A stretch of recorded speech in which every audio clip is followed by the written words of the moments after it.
Hi, I'm Tyler, and this is the Fox Valley Film Critics. In this episode of the show, we're going to be discussing the next in the lineup of the AFI's Top 100 American Films, North by Northwest, as well as the newest Jordan Peele horror film, Us. Stay tuned.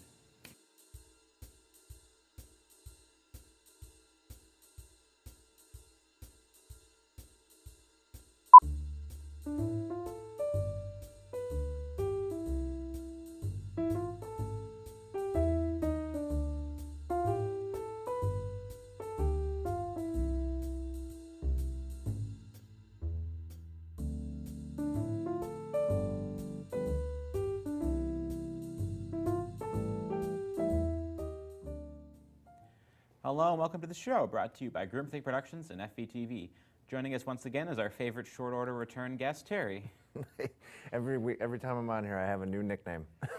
Yeah, I mean, this week I think I approached 4 separate people for this episode, and every single one of them rejected. But then you happened to be available. Fifth time, so I was the fifth? Just about. Fifth time's the charm, as they say. Not that I don't want you on. Yeah, right. So North by Northwest, huh? Was it 1959? 60 years old? Oh, gosh. I know, I couldn't believe it. But you know, for a 60-year-old movie, it's still great. I watched it again like this morning. I got up early so I could refresh on it because it's been a while since I'd seen it, but can't go wrong with Hitchcock, really, at all. The late, great Cary Grant, also really good. So just for people that haven't seen it, yeah, it's basically just like it's a thriller, a spy thriller, but it's like also like a case of mistaken identity where Cary Grant's character gets mistaken for a spy, and it basically begins like not only a run for his life, but like a quest to save himself and get his old identity back. I still think even as a 60-year-old film, it's still it's just a very fun and entertaining film to watch. Yeah, I mean, I don't exactly know where the appropriate place to draw lines on what to talk about the film is in terms of the plot. I mean, I was doing a little research on it this morning, and one of the interesting things I learned about it was that the movie was pretty much reverse engineered out of what they had available to them. Okay. So they had an idea that was a man who is not a spy is accused of being a spy because of a third party that neither one of them is aware has created an identity that does not technically exist, but gets thrust onto this person, and now he has to find a way to escape. Yes. So, but they also had an idea of shooting an action scene at Mount Rushmore. So they had to figure out a way to connect these two unrelated things, and the plot is just kind of them backwards engineering the story into that.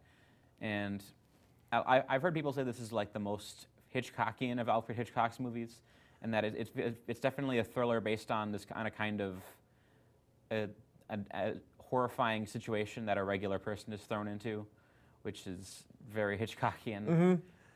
But I mean, a lot of his movies are just about regular people doing things and watching the moral repercussions of those actions play out. But I guess, like, in a sense, I kind of agree with that Hitchcockian of all Hitchcock films, but I think there's better examples of his work to be called that. But I think what I like the best about this one, and what I think it holds true, is it's like I said, it was just kind of a fun spy thriller. There was no socio-political commentary, so you're not, even if you watch it today, you're not like, what is he talking about? Like, there's really only one thing that kind of most people, like movie watchers today, wouldn't know unless if you're a movie buff. But the main character, Roger O. Thornhill, was a jab at David O. Selznick, because there's a line where they're like, what does the O stand for? And he goes, nothing, because at the time that Hitchcock made the movie, him and O. Selznick were like had been butting heads with each other for a while. But that aside, too, the great thing about like a lot of Hitchcock films, and including North by Northwest, is that even though the special effects are subpar compared to today's world of CGI and all the in-camera tricks, you could still see a master at work. I mean, the crop dusting scene is still one of the most iconic and famous scenes in movies. It's often imitated but never perfected on. It's like you even see it in comedies and things like that, with the airplane chasing after somebody. Very Chaplin-esque now that I think about it, like Buster Keaton-esque. So maybe Hitchcock was paying homage to them in a thriller thing. But even the whole battle scene at Mount Rushmore was actually really well done. It's just, I said, it's just a fun movie overall, and it's great to, like I said, if you're a movie guy, just seeing. So I've been a huge Cary Grant fan, but for more moviegoers now, they wouldn't really know who Cary Grant is, like the younger audience. But someone they might recognize, even though he was older, because he just died within the last 10 years was Martin Landau. It was actually kind of cool seeing a very young Martin Landau, who even as a very young Martin Landau still looked like creepy old Martin Landau, just like less gray. He played that like evil henchman really well. Kind of like Ron Perlman, like we were talking about earlier. Yeah. So no, this again, just it definitely deserves its place on the AFI Top 100. I think it's probably one of Hitchcock's best.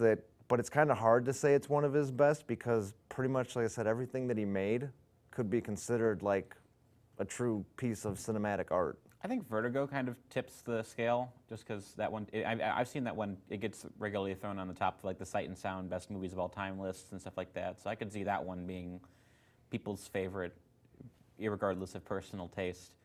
I mean, it's funny watching this now. I mean, this movie is, it's one of those like late 50s movies, like Some Like It Hot, that's clearly trying to test the waters of the movie codes. Sure. So there's a lot of double entendre Yes. in this movie, a lot of double entendre, and a lot of characters just being very plain talk about sex. I'm like, I was not expecting that. Yeah, you know, and that's actually a really good point because there's so many things you can say that Hitchcock was a master of, but he was, I think, the master of the double entendre. Like he The final shot.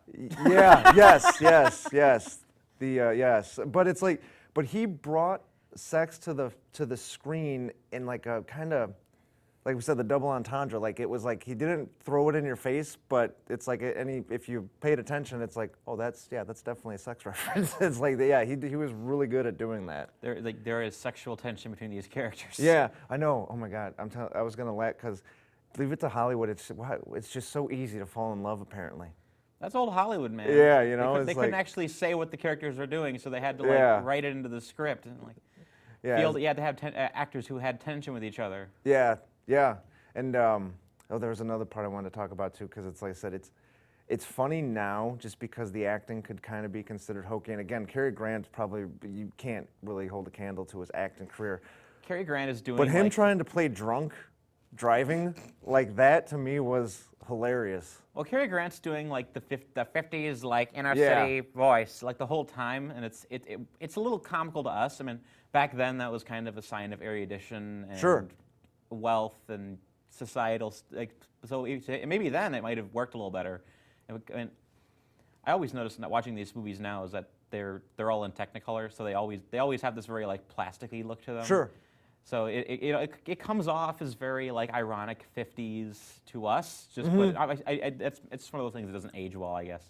Yeah. Okay. I can definitely see that.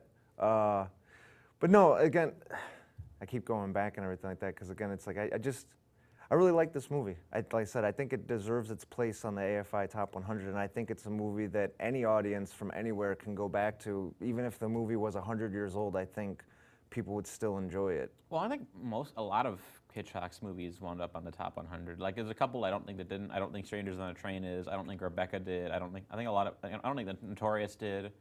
But all of the really big ones, like the ones that end up in this box set. Yeah. Like all of those wound up on the list because everyone Frenzy? watched them. I don't think so. Okay, because Frenzy was one. I remember when I saw that, I was thinking like, wow, Hitchcock really. But then again, that was later Hitchcock. This is our so he fourth pushed Hitchcock out. episode, so. Okay, yeah. Well, they don't call him the master for no good reason. He's a master, and he was a popular master. Yes, so. he was. So, no, but again, there we go. We can delve into that. The writer, I did some research on that. Ernest Lehman. I think like you were talking about how they kind of reverse engineered this movie. I think having a writer like Lehman, who is like he wrote West Side Story. He wrote Sabrina, the original Sabrina, and the remake. But this was before that. But so having a writer like Lehman, I think, like you said, helped to tie that. This is what we want. This is what we got. Let's put it all together. And I think having a skilled writer like that actually helped bring this together because, like I said, from beginning to end, it's the movie has a very good pace to it too. Like you don't get bogged down by story. It's basically just like, here's a little brief introduction of Roger Thornhill. He's an New York admin executive. He goes out to lunch. He gets mistaken. Boom, you're right into the thick of it. Now he's trying to get out of. It's like I think it was well paced and just throughout the entirety of the movie. Hitchcock is very good at story economy. He's very good at what is the simple way to get from A to B. It's like, okay, he works at an ad agency, and he'll just express it very naturally in the story, and he's very good at getting people acquainted in this world so that the plot can start very quickly and just not stop, which helps a lot. But it's again too, speaking of the 50s, there's a lot of the. It's funny. It's interesting to watch movies from that era too, just because you kind of get a glimpse into like the stereotypes that people live by. Like his mother. Oh my God, his mother. That the typical like, oh, I'm so hoity-toity. I got my fur collar. I don't. Everything's a lark and a laugh, and we drink martinis at 1 o'clock in the afternoon, and it's not. We don't care about going to this or this. It's the next dinner and stuff. I mean, even that scene in the elevator. It's like. When the mom's like, oh, are you two gentlemen trying to kill my son? And it really is the two guys, the henchmen that kidnapped him, and everyone starts laughing. It's like you're thinking it in real life, you're just like, shut up, Mom. God, what is wrong with you, But it's like, that was like they said, just that stereotypical, it's just interesting. It's like a glimpse into, I guess, history, for lack of a better word. I can never watch that stereotype again and not think of Brazil. So. Oh, okay, yeah. But no, good performances. I know Ava St. Marie was, I wouldn't call her the femme, she kind of started out as a femme fatale, correct? This is like pseudo-noir. But... Okay, so like, because I know she was a counter spy, she was put there, and there goes the post, she was put there to to seduce Cary Grant, and then, that whole cliche ends up falling in love with him again. It's so easy to fall in love in Hollywood. It's like, I'm here, I don't know you, I met you on a train, and I'm supposed to. Hate to cut you off, but we need to move on to the next segment. Okay. Join us for that shortly.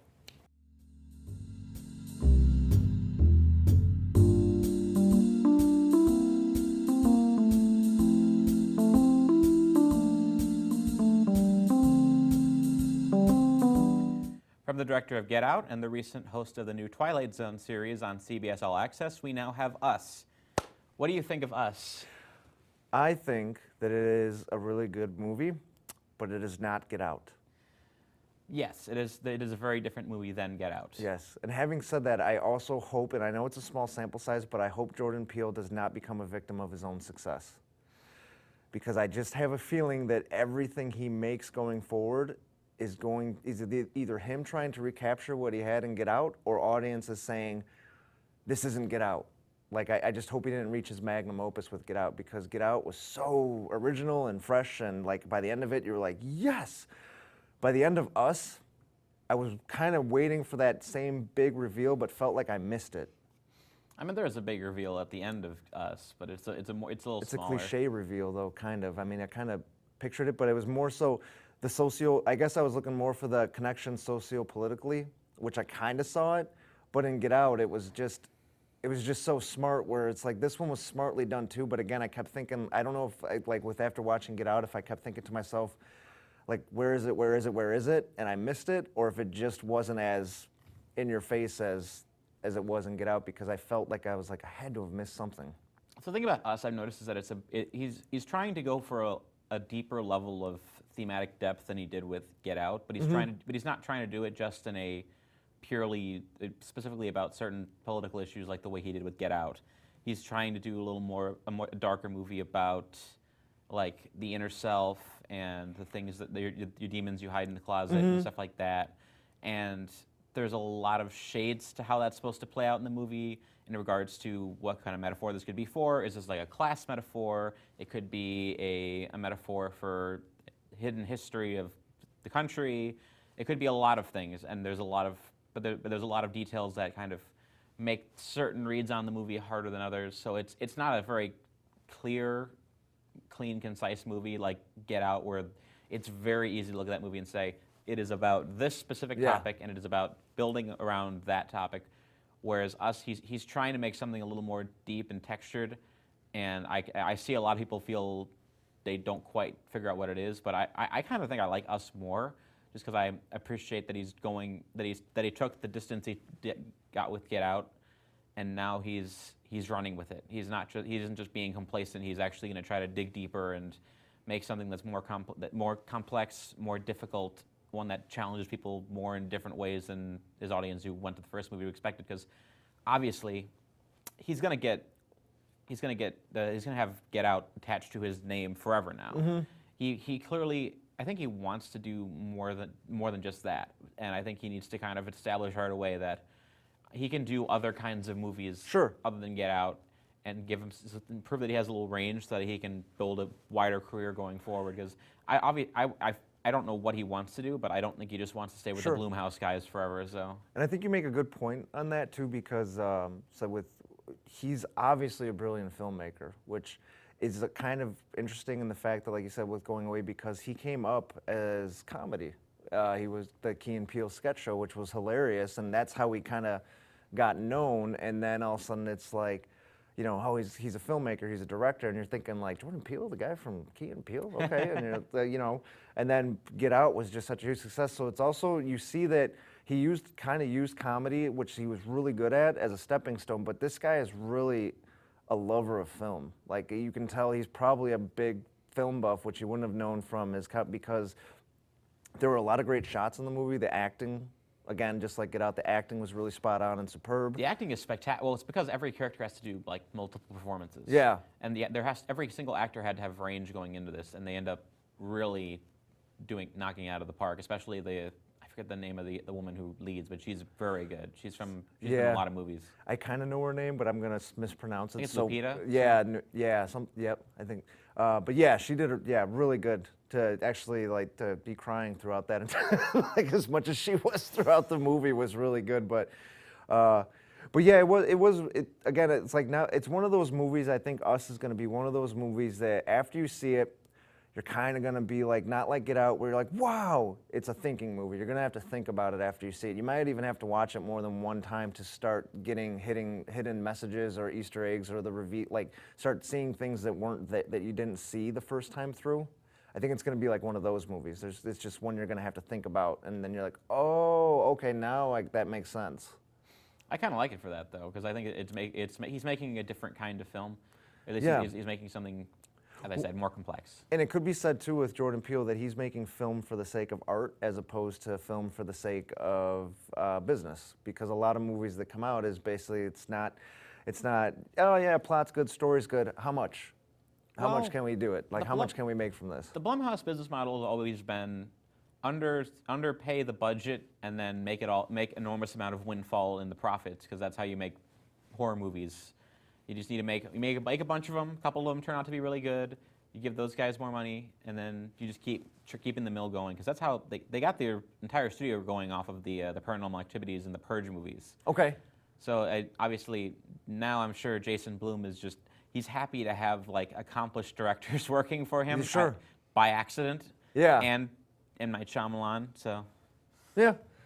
That's like you know, and like I said, with accomplished directors, I do think that Jordan Peele, he's probably going to be another one of no matter what, he kind of like, I don't want to say Hitchcock, because Hitchcock is his own, and I don't want to say Tarantino, because Tarantino, but I think Jordan Peele is going to have a really wide canon where all of his movies are going to be loved, but depending on the type of person that watches them, it's like, this one may not be as great as this one, or I like this one more. What do you, like, I think in like 10, 15 years, we're going to say, hey, what's your favorite Jordan Peele movie? Like, you know, give me a list of top 5 or top 10 Jordan Peele movies in order, and I think people are going to be able to do that. He's probably going to be pretty industrious, because he pulled this together in 2 years or something like that. So. Yeah, because it wasn't that long since Get Out, right? That was February 2017, and then the turnaround was like 2 years. So. Yeah, and again, like I said, for a movie that was as good as Get Out, to try and follow that, Us was not terrible. And I personally, I wouldn't call it great, but it was definitely a really good psychological horror suspense movie. Albeit, I just don't think it delivered the punch, and I'm going to keep going back to Get Out. I just don't think it delivered the same punch as Get Out, but like we talked about just a couple of minutes ago, with the thinking, like more of a thinking person's movie, you're going to have to think about it a little more. Yeah, I guess you could say it doesn't really build up to much of a climax. I mean, there's a final confrontation, of course, and there's a lot of layers to it, and it's executed really, really cool, where there's a lot of cutting back and stuff. Yeah. And there's a lot of style to the movie, which I think helps a lot. It's filmed really brilliantly. Mm-hmm. I mean, I do like I love his references, though, and that's what we were talking about with him just being a lover of film, because this isn't giving anything away, but like in the very beginning, when the TV commercial's on, you see Chud, which is what was that? Cannibalistic human underground dwellers. And then at the end, there's a line when they're doing the news, like, these people are coming out of the sewers. I was like, there it is. I was like, he just made the reference to Chud. Yeah, I'm wondering if that's the same copy of the right stuff that cameoed in Captain Marvel. Cause It could be. Yeah, I forgot that they showed the right stuff, but somebody was, and this is what I like too about him, and I think this is what makes him a really smart director, because somebody brought this up when they talked about his movies, Get Out and Us. You have to pay attention to everything that's in there, because everything that's in his movie is in there for a purpose. It has some reference to something, or it's something that's going to be drawn upon later. Yeah, he's very good at using Chekhov's gun. Yeah. So, again, definitely, if it's still in theaters, it's definitely worth going to see. I enjoyed it, but I still, like, I know you said you thought this one was better. I think Get Out was better. I just say he's trying. It might actually not be as good as Get Out, but I'm just saying I like it better just because I appreciate that he's going for ambition. Sure. And he seems to have the talent to do it. He's not just going to be a one-hit wonder. Yeah, that's very true. And again, going back to the talent, I think, like you said, he got the right actors, because the lead actress, but like you said, they all had to play opposites of themselves. Yeah. And they all had to play, because the part that was weird, and it was almost like the whole movie too, like the parts like this, I kind of got a zombie film homage, because other than, like, almost like a nod, a tip of the hat to George A. Romero, because the main lead actress that comes from the shadow world, she's the one that can talk and kind of get them to rise up, whereas, like, I think George A. Romero was kind of going that way with the zombies, where finally one zombie, because all the other ones, they don't talk. Did you notice that? They just grunt. Yeah, well, a lot of that has to do with the final reveal and, like, who we ultimately find out the lead ends up being, so. Which I kind of that's what I said. It wasn't as like, oh wow, I kind of figured that. Did you get that from like the beginning? No, I mean, but I was just kind of in for the ride, so. Yeah, and it's a nice ride. It's a fun ride. It really is. Like, I mean, it's got all the classic elements of a horror movie. It is indeed a horror movie. Yeah. That's all the time we have for this segment. Join us for the final segment, where Terry will give us the movie recommendation of the week.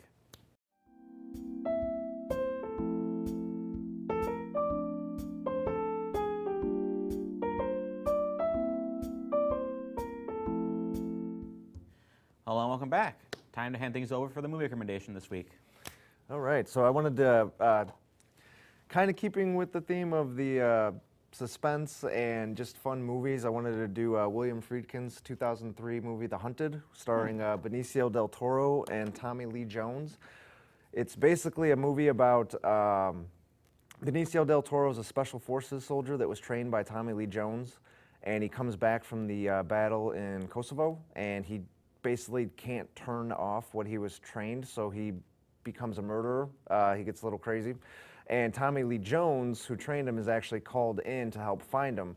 And what's really cool about this is that you get really good acting performances from Tommy Lee Jones and Benicio del Toro, and also with it being directed by William Friedkin, director of The Exorcist, director of The French Connection, you know it's going to be well directed. But what makes it really cool is the Tommy Lee Jones' character is based off of a real person, Tom Brown Jr. He's actually a naturalist and a survivalist, and so a lot of the things that they were doing are things that Tom Brown really knows how to do, like making your own knives out of flintstone, you know, eating certain things, blending into your environment. It's really cool. It's almost like Rambo: First Blood, but pumped up on steroids.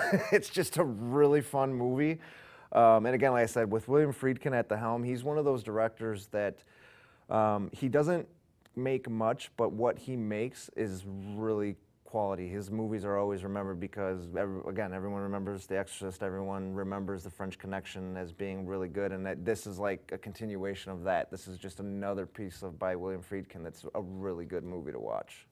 I've been meaning to watch all of his movies. I actually bought a copy of Killer Joe in a dollar bin on Black Friday last year. Oh, okay. I haven't watched it yet because my movie stack is about this tall. So, and I'll never get it done. Your to-do list for movies, the movie exactly. to-do list, yeah. So no, but no, it doesn't try to make any it kind of makes, it's an anti-war film, I guess, but it's just more of a fun watch, where it's kind of, like I said, like same thing with like The French Connection. It's like it was kind of an anti-drug movie, and it focused on police corruption, but most people remember The French Connection for one of the most famous cars chases. Did you ever see The Devil and Father Morth? No. He did. Friedkin did a movie last year where he interviewed one of the most famous exorcists at the Vatican. Okay. It ended up being a really bad documentary, but but that was the only thing I've ever seen of his. I don't think I haven't liked a lot. So. Okay. Well, I don't know how old he is. He's got to be in his 80s. He might be kind of winding down. Yeah, this is like his senile movie. Yeah, because I heard back in the day he was a director that demanded a lot. He put a lot of his actors through a lot of stress and toll on his films, to say the least. All that pea soup. Mm-hmm. Yes. But no, yeah, if you want a fun movie to watch, especially with the weather being what it is, we go from hot to cold to rain and snow. It's like this is one that you can just put in and really enjoy. Yeah, what is wrong with the state? I should be an advocate for my state, given that I shoot here, but I'm not. Mm-hmm. Yeah, we can't get into this state. We'd have to start a whole new show. Welcome to the Danville Film. Yeah, right. So, well, I guess that's all the time we have for this episode of the Fox Valley Film Critics. I want to thank you for coming on. No problem. Yet again, as I'll find a new title for you next show. If you want to find past recordings of the show, you can do so at the Groupthink Productions YouTube page. You can follow me on Twitter at @antisocialcriti. That's critic without the C at the end of it. And you can read my written views at Geeks Under Grace and Legal Insurrection. Man, that's all the time. Have a good day.